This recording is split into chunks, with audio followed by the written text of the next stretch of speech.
Thank you everybody for attending day two. And today we have a fantastically amazing, awesome uh, keynote uh, brought in today. And so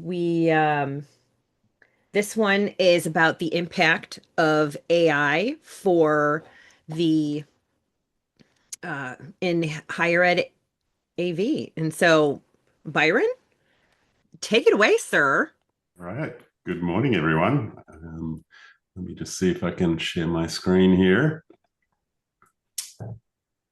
Sounds like it was a good day yesterday, so looking forward to hearing more about that. But I guess just as a bit of an intro to myself, some of you may have heard or known of me over the years, but I've spent a better part of 30 years in the industry, primarily in the sort of integration space, but most of my focus over that time in strategy, business transformation, innovation over operations, I guess tomorrow's emerging practice rather than today. And I spent much of the last 2.5 years, I guess, pretty intrigued by what this AI opportunity will and can and might bring to the industry, and probably most of the last 18 months as I departed running what some of you may have heard of, the GPA organization globally, to really focusing specifically on I guess my own journey of what AI looks like and might be and so on, and trying to then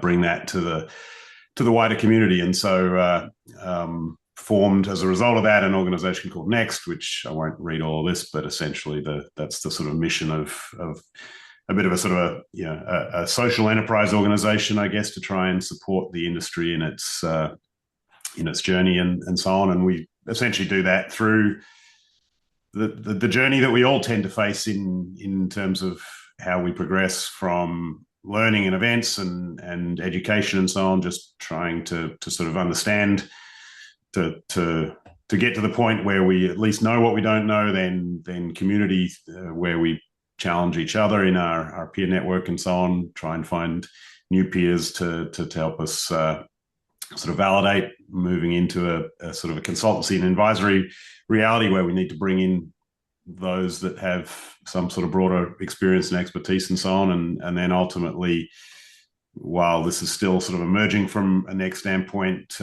being a facilitator for some of that experimentation and so on that is so critical, especially in this moment of trying to fail fast and learn and progress where all this opportunity sits. And so with that, and I'll talk a little bit about it later on, but HETMA and Next developed an alignment a number of months ago in seeing where these synergies and opportunities sit in the higher ed space as well. And so I guess with that and some partnerships and work that we've done together over the last number of months, I was lucky enough to be tapped on the shoulder to come and see if I could share a little bit of, whether you call it wisdom or prognostication or a load of who knows, but let's see where we go with the discussion today. So I guess this term AI, two letters mean so much yet so little, and even the words that they stand for are a bit abstract in terms of this term artificial intelligence. It was in fact coined in the 1950s, and that was obviously a very different proposition back then than our reality today. And I guess if you look at it, I don't think any marketer necessarily came up with this term artificial intelligence. The artificial term in its own right is not exactly one that's full of positivity and so on. Maybe a amplifier or augmented, or there's probably lots of other A's that we could come up with that might be better. But yet they represent what many potentially consider as one of the most significant and impactful eras of our history, certainly of most of our lives that we'll have certainly experienced to date. And so, you can hardly go a conversation without the without those two letters showing up, let alone in a news article or a press release or a blog and so on. Everyone seems to be some form of armchair expert and opinionated prognosticator in this moment. And let's be honest, as exciting as it may be for many, it absolutely has a sort of an emotional toll to it, I guess, as well. This proposition of you're behind before you even started, of every workflow and application about to be disrupted, of not just disruption, but the threat of irrelevance and oblivion. If you don't move organizationally, that not to mention the threat of your own job and all that you've built and learned and known for your career, makes the moment pretty exhausting.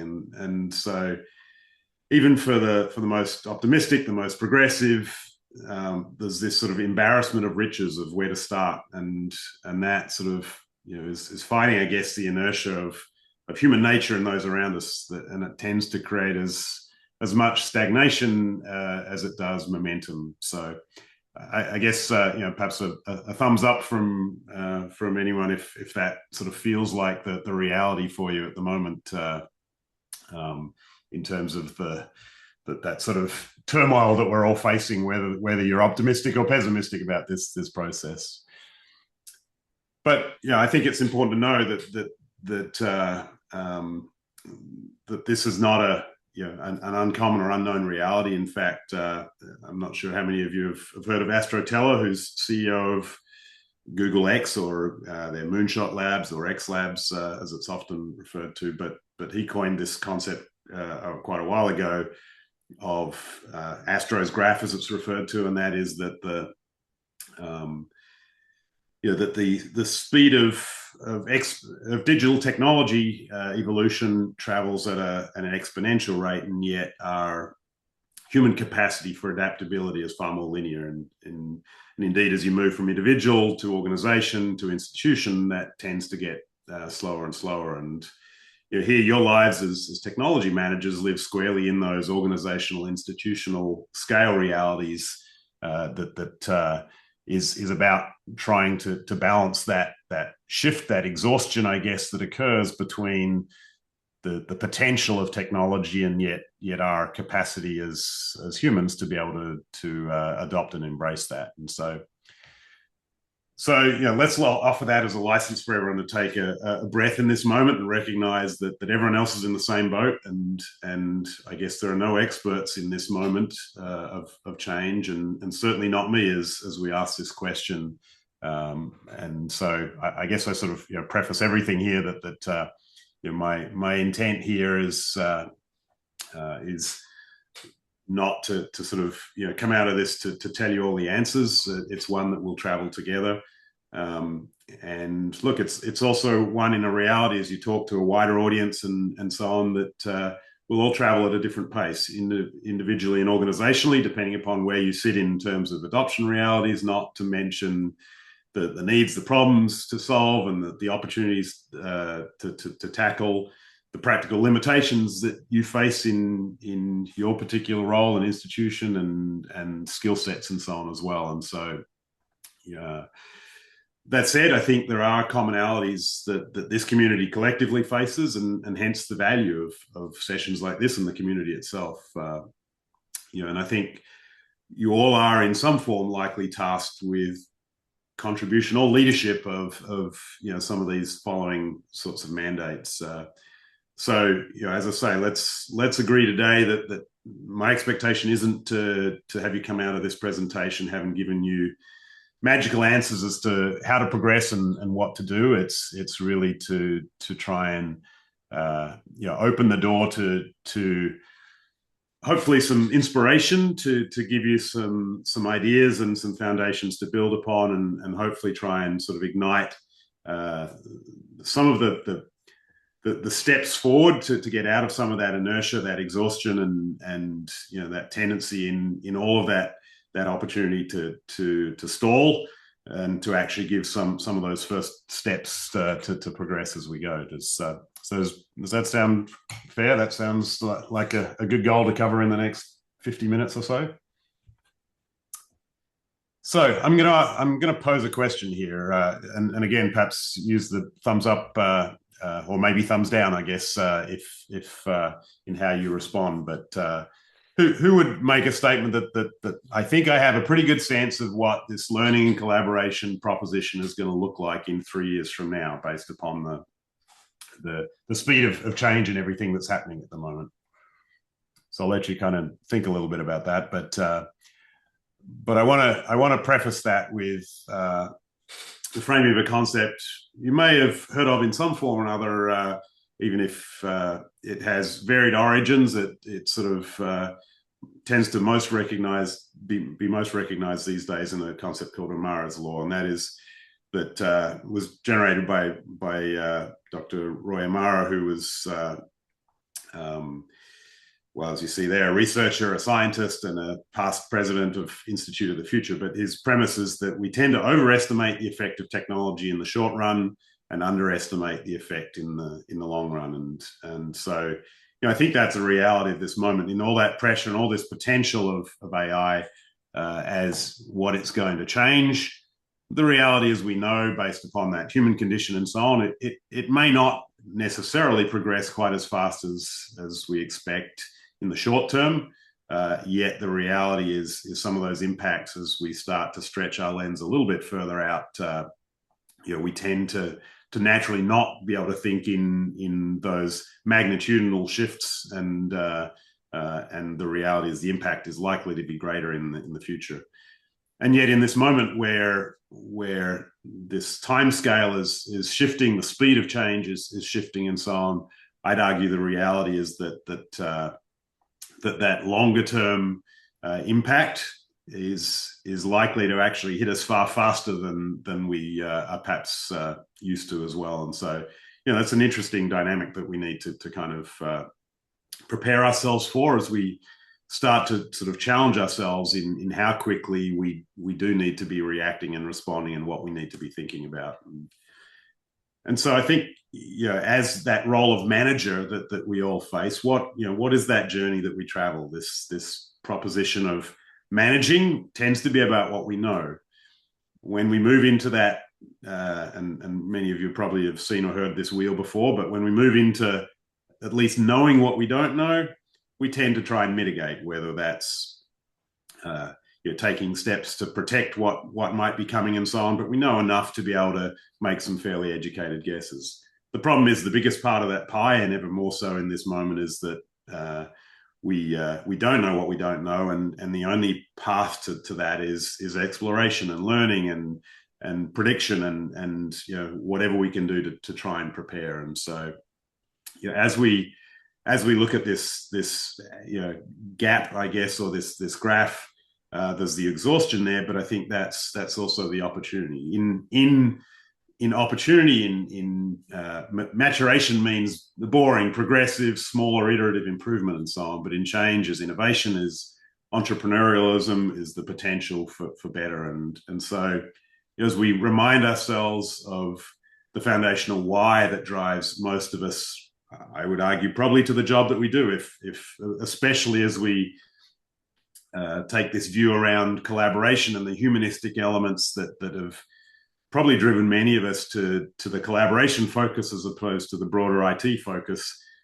This premise of that what we do is about ideas, about exponentially improving our and ultimately, I guess, those we serve's ability to share ideas and create new ones, giving us all the greater power to fulfill our human potential. And I'll talk a bit about Ray Kurzweil in a little bit, but I think this is just a sort of a great reminder of what it is that we're trying to do, and with this most humanistic technology of AI that we've ever developed.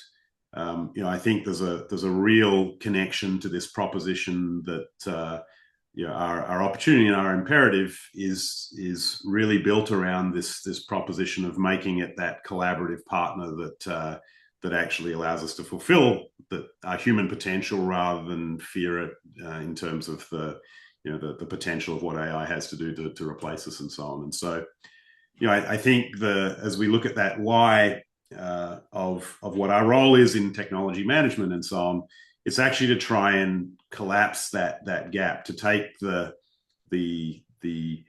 abstract of the technology opportunity and find ways to create the interfaces, the adoption, and so on, for us to be able to leverage that. And frankly, that's been much of what we do as an industry for many years. We've built control systems and so on to try and take complex technologies and bring them back to much more humanistic human interfaces and human experiences and so on as well. And so, I think it's important to remind ourselves of that sort of broader mandate in what that management role is.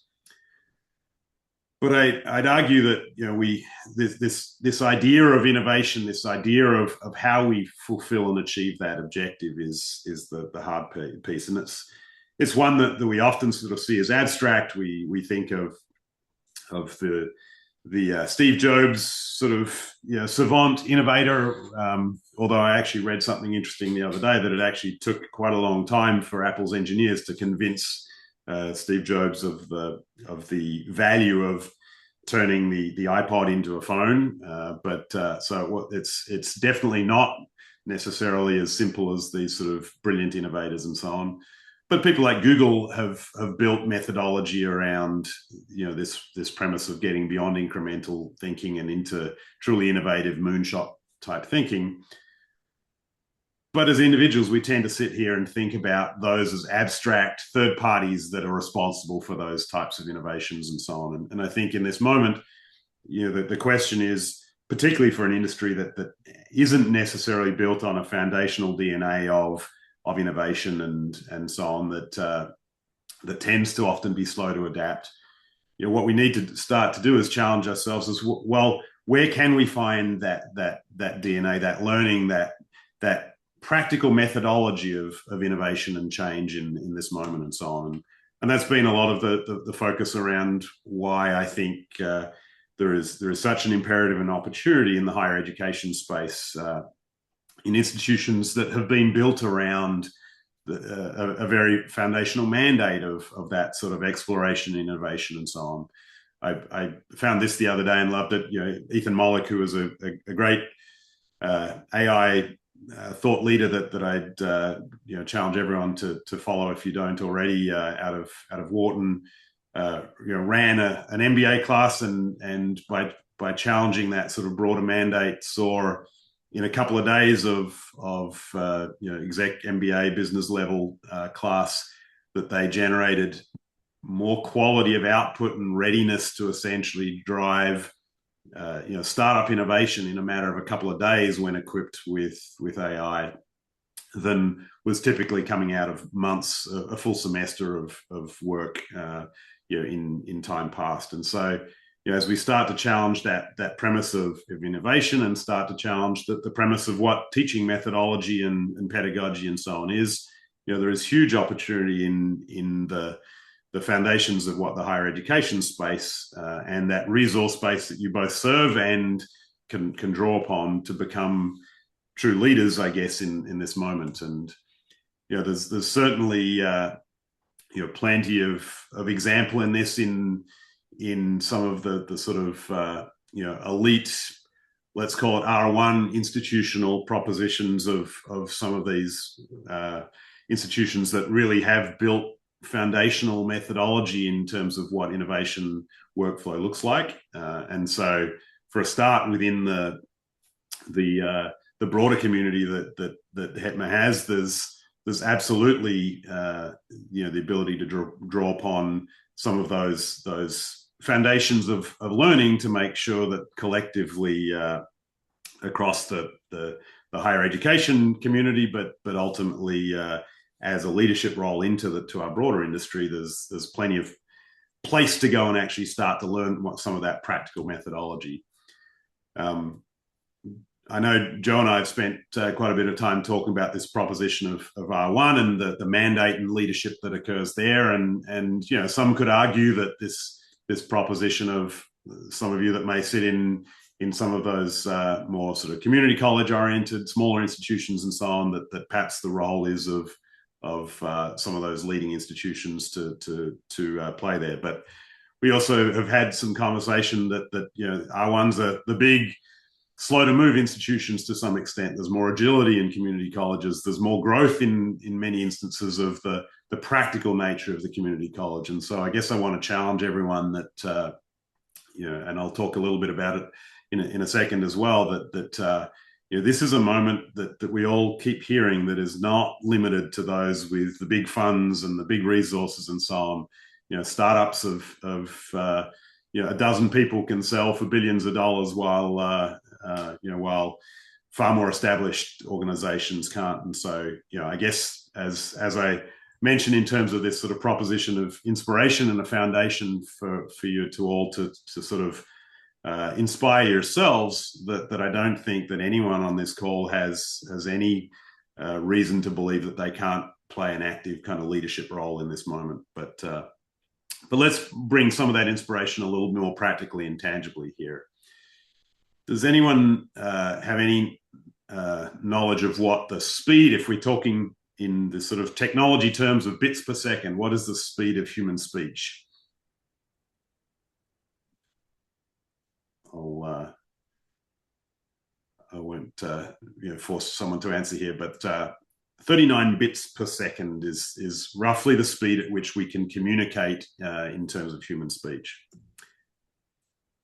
I mentioned Ray Kurzweil a little bit earlier. So he talks about a proposition of the singularity, and that is a moment when AI will reach human level intelligence in some form or another, I guess, when humans will merge with machines in terms of the way we can think and process information. So when you start to look at the fastest current capacity for us to transmit data over fiber optic at the moment is about 400 terabits per second. So think of the scale here in terms of the difference of speed of transmission of data once we move into these sort of digital transmission terms as opposed to this sort of human speech proposition. Does anyone know who Nolan Arbar is?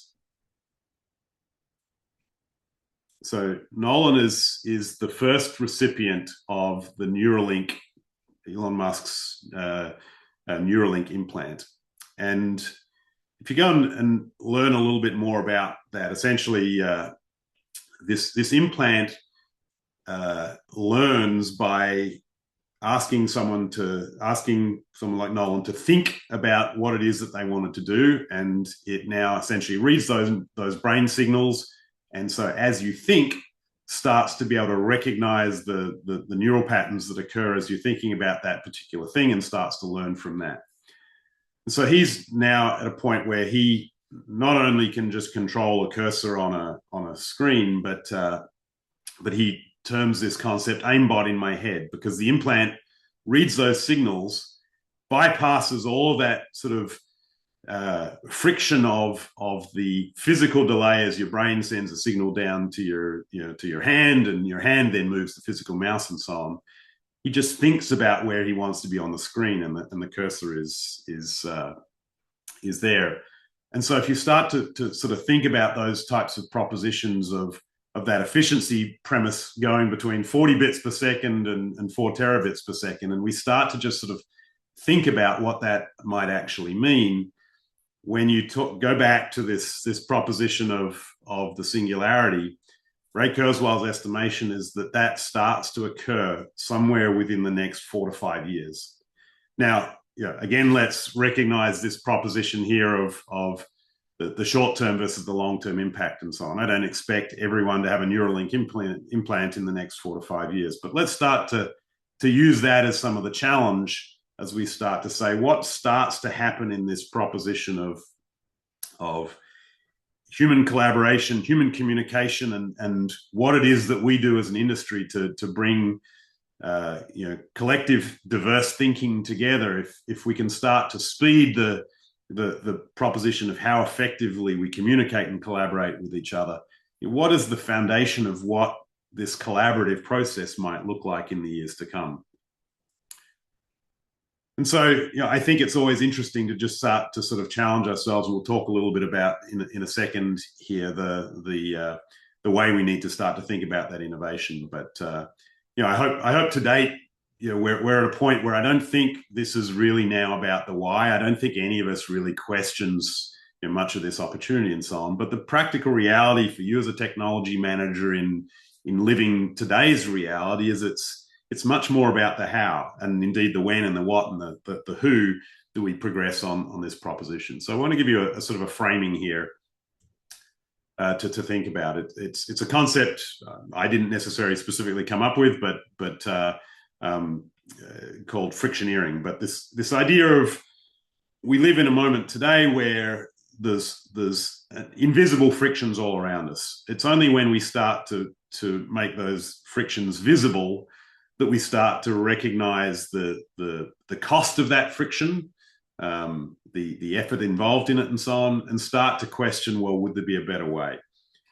Once we move into that proposition to say, well, actually, we think we've found some potential to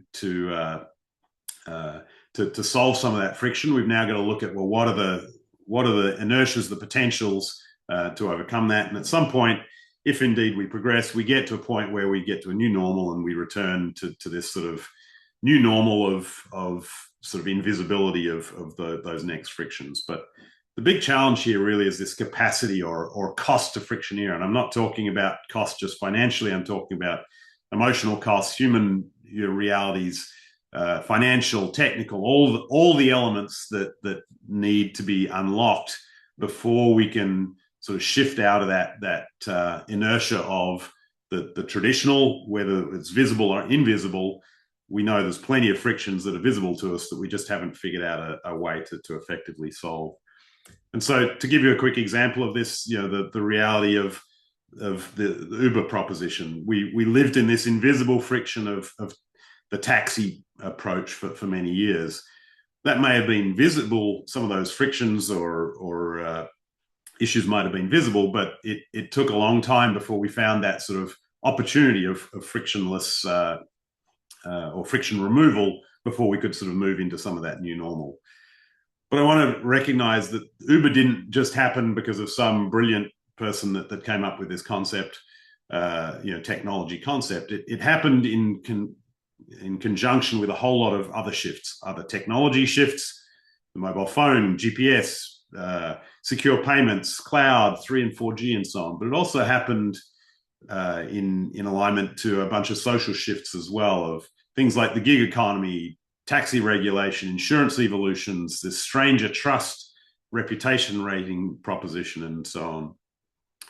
But I think the opportunity that we can all challenge ourselves with now is saying, what are these new foundations that AI offers us to think about in terms of that potential to lower that cost, to create opportunity where practically or maybe just efficiently we couldn't ever overcome some of those barriers in the past. So I want to challenge you to sort of think about some of these different propositions as they relate to our reality of day to day. And 3 key ones that I'm not going to actually go into in great depth today, but I'll challenge you. Thanks to Dustin, actually next week, the Avixa Technology Managers Council has asked me to talk about some of this similar topic, and rather than try and cover the same content where some of you may join that as well, I've tried to sort of break the two into 2 different propositions. So I guess as part 2 of this, if you're interested and want to particularly sort of dive a bit more into some of these analytics, automation, agent propositions around where AI has specific opportunity in our industry, please join for that as well. But I thought I'd challenge specifically in some of that sort of more practical ignition and application proposition. This content is king proposition, and how that sort of starts to shift in this moment. Content is king was actually coined by Bill Gates in about 30 years ago from a Microsoft standpoint, which I'd heard that phrase before, but didn't recognize or didn't know that it was Gates that had come up with the concept. But I'd argue that in this moment we actually have a significant change going on, and I haven't heard anyone coin this before, so I'll coin it to myself for the moment. But we're in a moment where context, in fact, as opposed to content, has become king in this new AI age, and I want to give you a couple of inspirations here as to how I sort of see that playing out. But we all recognize that context and even the lack of it is perhaps one of the challenges of AI at the moment. But context in its ability to inform the basis of that collaborative engagement we have between each other as humans, but ultimately in particular in leveraging the depth of what AI brings is a foundation here. I don't know if anyone's come across or heard what Shure's done in taking their MXA 910 microphone and now the 920 series and so on, and in a similar sort of a rethink of how we can take some of those sort of same opportunities that AI is bringing us to explore different propositions. What they've done is they started by taking that same microphone, using the same foundations as what they use in a meeting room, but bring it to the sports arena. And so now, rather than simply capturing baseline audio of everything that's happening on a basketball court, rather than thinking that perhaps in vertical terms, they're layering context in horizontal terms. So they can separate, rather than just direction, they can separate the squeak of the sneakers on the floor of the court. They can separate the calls between players. They can separate the thud of players slamming into each other, and take a different dimension to the different context, and start to mix those different contexts together in different ways and so on. And so I want to use that just as that challenge for you to start to think about the reality of what you face and already in many instances have in many classrooms is the ability to capture the audio that's going on in the classroom. But perhaps start to think about that differently. It's not just about the abstract of every piece of audio being considered equal in that classroom. What are the different propositions of students talking in a small breakout as opposed to a professor teaching to the whole class, as opposed to a group discussion and so on? And how might we look at those differently, just as we can do that within a boardroom and start to think about, well, what are the side conversations that are going on versus the broader group discussion versus perhaps even a control centric voice command to ask the system to do things. How can we start to understand those different contexts of what are going on, and then what might we be able to do with them? And I will share a case study that I have on this from the University of the Arts in London, and Andy Lee actually spoke at the event that we ran at ISE as well about this. But he is, I guess, a technology manager and innovator within the college, and started a number of months back on very simple concepts of taking literally $50 or $100 audio capture devices off of Amazon, and starting to think differently in how he captured context of what was going on at group tables in classrooms, around faculty discussions and so on as well. This wasn't $1 million expense. This was very low budget, and using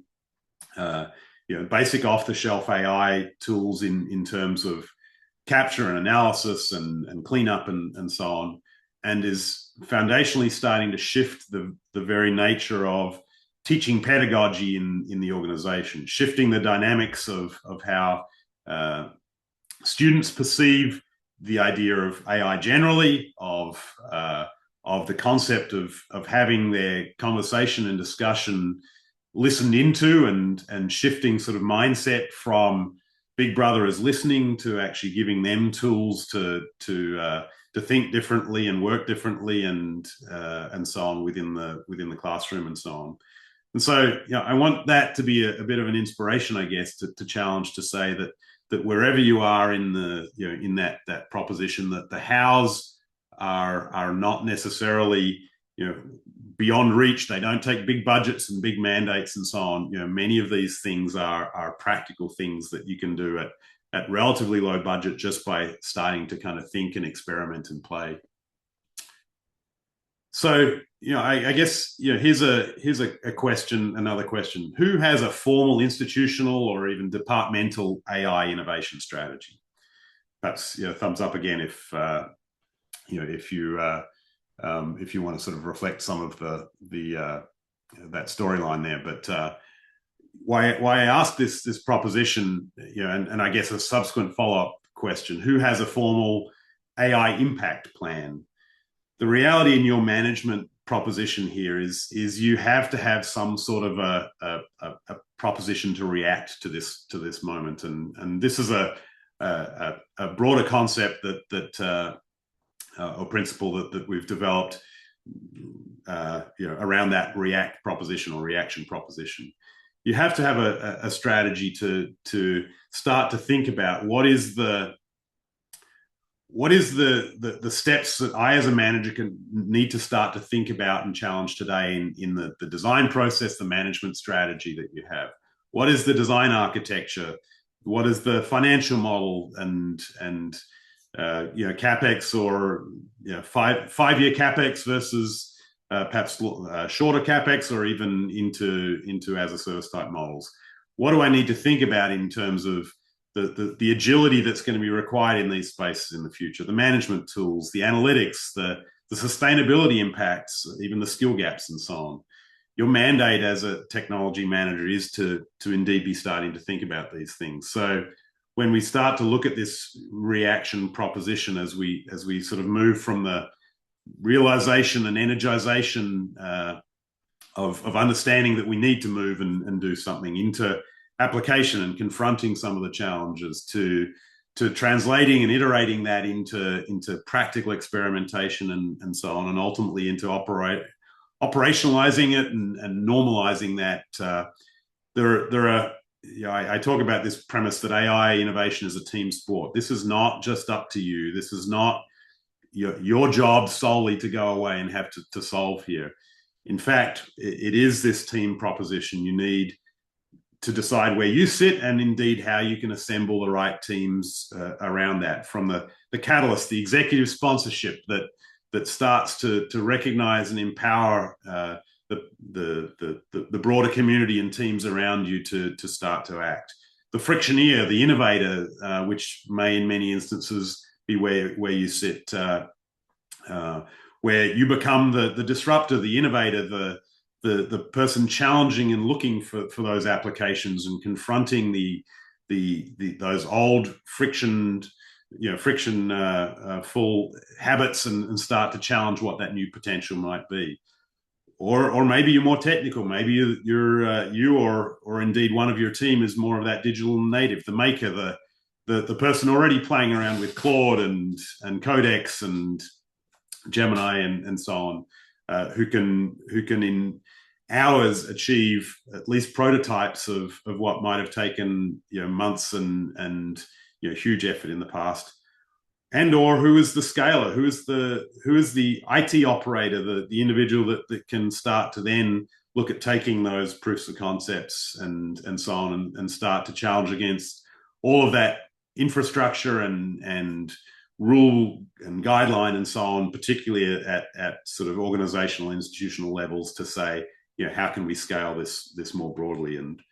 And so, finding where you see yourself in that leadership opportunity is critical, and assembling certainly even some of those core teams, let alone then expanding out into the wider community that you serve, and finding where that opportunity sits is critical.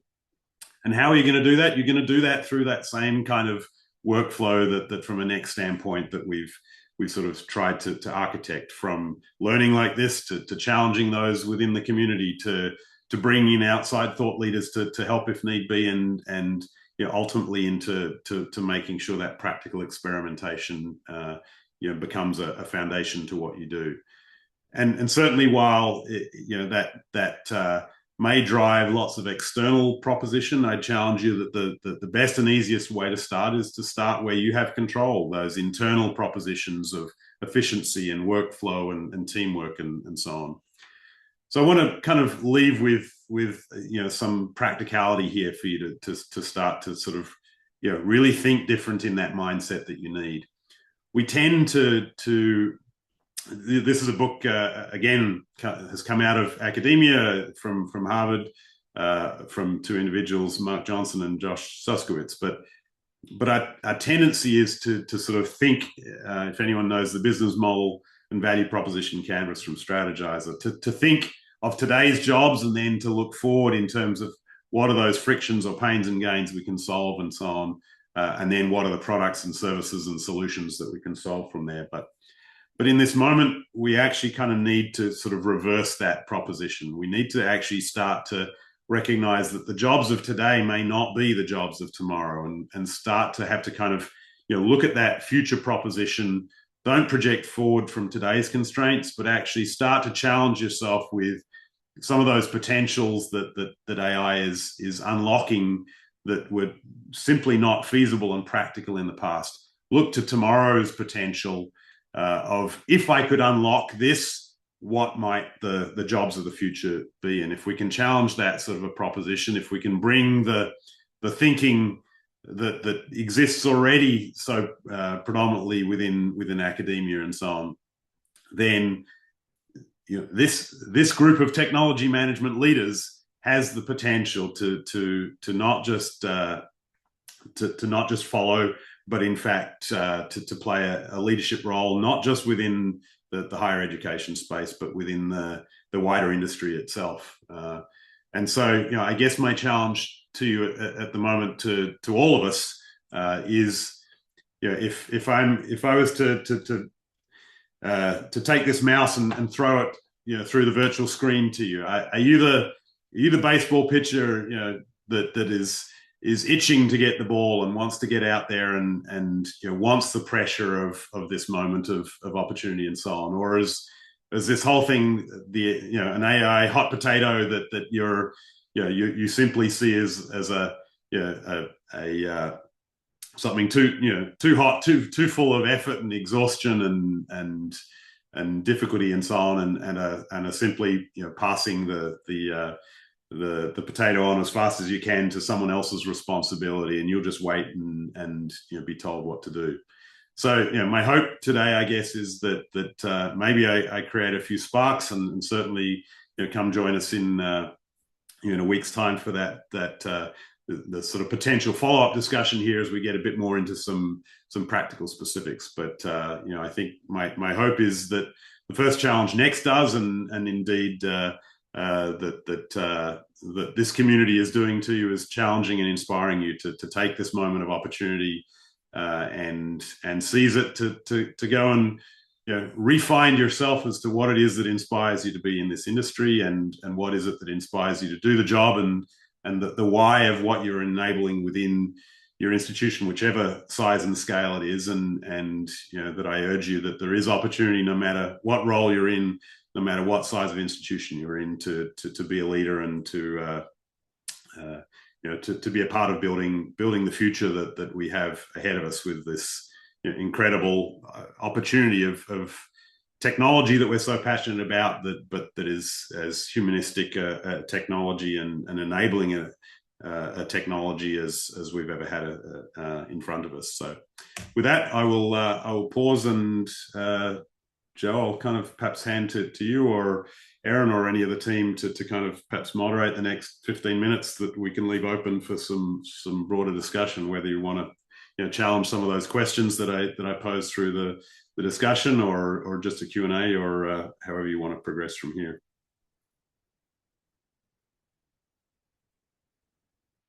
Yeah, let me get myself spotlighted here. But yeah, so anybody have any questions that you're looking to have answered, or discussion you want to have? I think we've all always heard the quote of the content is king. I guess I've never really realized that was attributed to Bill Gates. Exactly. Yeah. But I I do. only found that out a few weeks ago. So when I yeah, and I've it, but I do absolutely appreciate the modernizing of the context is is king.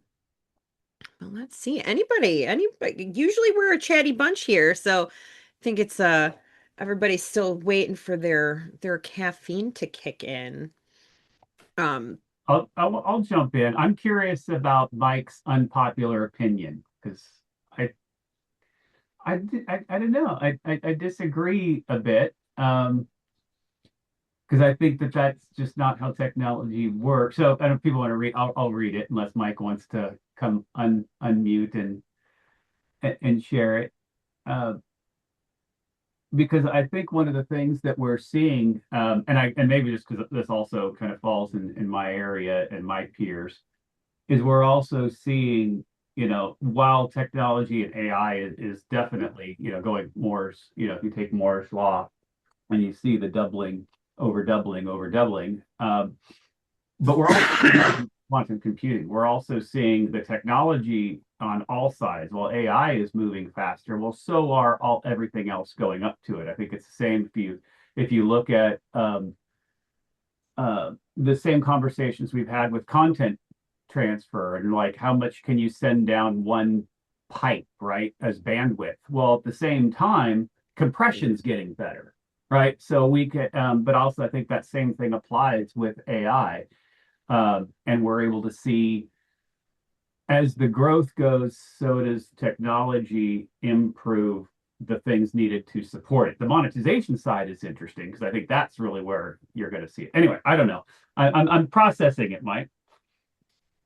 Again, that's why I said it's an unpopular opinion, right? And but I this whole idea of the amount of power that they're talking about. I mean, they are rapidly trying to get nuclear power plants that have been mothballed back up into production. They are grasping at straws to get the gigawatts of power that they're going to need to maintain the continued growth. Now, yes, the AI algorithms get more efficient over time? Yes, because AI will write more efficient AI algorithms, right? And so that's going to be a part of it. But there's still to me, there's extremely practical limitation of power production that nobody's talking about that is going to at some point going to limit this, right? Of what we're going to be able to growth on that. And then even more so, I think the monetization thing. I think you're going to see a huge AI bubble burst here in the next year or two, as they realize that the billions, maybe running into the trillions soon, of dollars that they're putting into new, data center development for these things are not producing financial kickbacks that they might be looking for, right? It's hard to monetize it, right? Until you start putting ads into Chat GPT, or you start putting ads into, or you start charging literally hundreds, or $500 or $600 a year for the license to use said thing. I don't know how the monetization works, right? So but it's So just my personal opinion. somewhat reminiscent of the dot-com bust of the, the Yeah. early So perhaps 2000s. let me respond to a couple of things. One, look, sustainability is a huge passion of mine. In fact, it's why the E in the next logo is three lines around the triple bottom line proposition. But look, I think that's absolutely a reality, and I certainly live a bit more in Joe's world of we will solve problems around that and so on as well. Maybe faster or maybe not as fast as we expect and hope. I think there are propositions around things like edge AI that are actually, and small model AI that are actually a part of that proposition as well. And as we bring that more to our personal realities, that's a far more likely proposition where we as within our community and so on can start to say, well, then how can I have some impact? But look, at some point, constraint will be constraint. And if we run out of power to start solving this AI proposition, that's going to drive innovation. It's also going to drive constraint and limitation and so on. But as far as the AI bubble, look, I think that's the reality of any sort of emerging space, you get a whole lot of bets that many of them fail and many of them exist. I would argue someone like Google is probably a pretty strong bet right now because it's a very applied application and so on of AI and how they're tackling things. I think there are plenty of AI bubbles that are going to burst very quickly because it was a big bet on something.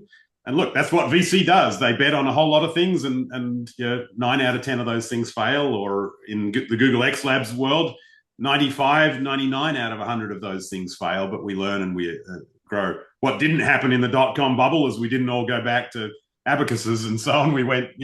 We've progressed vastly since then. But I think again to the abstract of, we tend to live in this world of headlines around power and bubbles and so on, but to bring it back to what each and every one of us on this call does today is where we need to start to bring that back to the practical. We get caught in these two big letters that represent everything, and my challenge is to bring it back and say, but what can change practically? Just as Andy Lee did at the University of the Arts, he took $50 microphones off of Amazon and fed them into an LLM and started challenging the pedagogy of the way that they were thinking about teaching and learning and so on. That's all something practically that you can go and do today, and doesn't need billions of dollars of investment, and doesn't need all sorts of effort. It's the toolkit's handed to you. Now the question is what do you get to go and do with the toolkit you bought from Home Depot, not the $1 million R&D budget of some some huge abstract third party organization. Yeah. Yeah, no, I totally agree. And I think too, we're just in this, everyone wants to race into the space right now, and how it ends up kind of playing out in the future is just like every technology thing. Like right now we're talking about AI. There will be something else in 3 or 4 years we'll be talking about. This won't be AI, right? We talked about it with blockchain. We talked about it with all other things. We talked about the dot. There will be something after, but it's just how this ends up kind of playing into forming what the after is. And that said, I mean, if you think about it, like everyone's jumping into I've created an AI this, and I've created they're really all just, I mean, they're all wrapped. Like I would almost bet that 50-60% of the AI whatever application I created is just a wrapped chat GPT. Right? They're all just generative pre-trained transformers. Sorry, I kind of followed my own rule. All GPTs are real. There's probably a handful of them, and everyone else is just wrapping around somebody else's, right? And not really creating their own. And I think that what we're going to see is, along what you were saying, Byron, is the big players are going to start to define the space. And I wouldn't be surprised if we have some type of amalgamation of all of them at some point in the future, because you're just going to get, also it's what it does cost. Only the big people, the big guys right now are the ones who can really play the game and play the game well. And I love what Brent said here. Yes, very much an American thing to put it into, just try to figure out how it's monetized. But it is the reality of it, right? But I don't know. Yeah, I don't know. I can't. I guess my challenge though is that's not stuff that we will solve individually. Societally, we're a part of that and so on. But the proposition right now that I challenge everyone with is, but what are you going to go and do with it? I'm not asking you to go invent the new tool. The tool will or will not develop out of this wider abstract and so on. But you've got a whole lot of tools available to you right now. And what is the application? We've lived our lives in application. Take this plethora of a bazillion black boxes in our industry and decide how we're going to take them and apply them to what it is that we do. That's our job as technology managers, as technology leaders, and so on. So my challenge is not for you to predict the future. It's to understand trend and see how that might apply to you. But start to challenge yourself today. Those simple things that you could go and do, those contextual things. You're in many instances, you may already be able to capture a lot of this stuff. Now the question is, what can you go and do? How can you unlock some frictions? And I particularly think this hyper-personalization proposition of AI becomes unique. We've become so conditioned to standardization to the average, and yet we're reversing that paradigm and saying, how does each individual student, how does each individual professor look at this differently and so on, and how do we tailor to them? becomes a really interesting proposition. And that's why I think that context proposition is so important, because context is that engine that allows us to see large scales of data, but bring the needle in the haystack to us. And one of the huge frictions we have in learning, in academia, and in teaching and so on is huge amounts of information, and yet that becomes averaged and broad. I want to know what's the relevance to me, and that happens in research. Let me go and look at a vast amount of information and tailor it to me. That's just full of friction and effort at the moment that AI potentially solves very quickly and easily, and so on. So it's those types of things I want to suggest that you should be challenging yourself with, as opposed to predicting whether the bubble's going to burst or whether the fusion is going to become a reality in the next 6 months, or whatever the case may be. Yeah, it's it's kind of like trying to take the tools that we have and learn how to use them for the betterment of and our think a bit current differently, process. because we have to in this moment. There really is, and that's where I'm suggesting some of that think different innovation already exists inherently in the worlds that you live in, whether you tap it normally or not.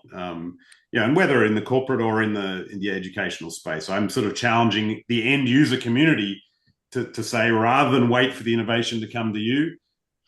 And I said the same thing to Justin Watts at AMD a while back, to say, you've got innovation inherently built in your organization. Why aren't you bringing the industry to back to you and saying, let us give you some of that innovation methodology and so on. Let us put some of our innovators in a room with you and challenge you to be better for us, rather than the other way around, waiting for this sort of natural chain to say, well, the vendors will figure out the innovation, and then they'll bring it to the integrators, and then eventually someone will bring it to us and tell us, here's how we might want to apply it. I think there's a whole shift in that workflow now, and it's a team sport. It's all of our responsibilities to be driving some of that.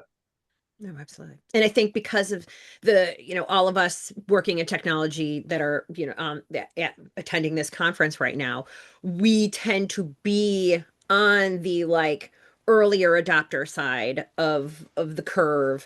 And so, it is partially on us to help push it all forward. Yeah, well, as I said, I mean, do you have? We did this at ISE in the room. I asked who has a formal innovation strategy, and two people in the room put their hands up. Both integrators, I guess, but now I'd argue vendors probably do to some degree have a formal innovation strategy. But if you don't have an innovation strategy, and if you don't have a plan around what those impacts are going to be, at very simplest, I know, Joe, you and I have talked about this in terms of life cycle and so on, 5 even being stretched to 7 years. Who of us can legitimately sit there and say, I can buy a piece of technology today and believe that is, other than the very most basics, believe that is likely to be relevant technology in 7 years' time? If we're not starting to challenge those propositions and saying to all the infrastructure that wraps around us in institutional and corporate and so on, and saying, guys, this is crazy. I mean, I'll do it, but don't blame me if in 3 years' time this is now technical debt. And I have an example of a New York financial institution that are AI to every desktop, that have built their own LLM, that have got all sorts of broader organizational investment in AI, and yet they bought into Cisco Codex 6 to 12 months before MTR became embedded in Microsoft.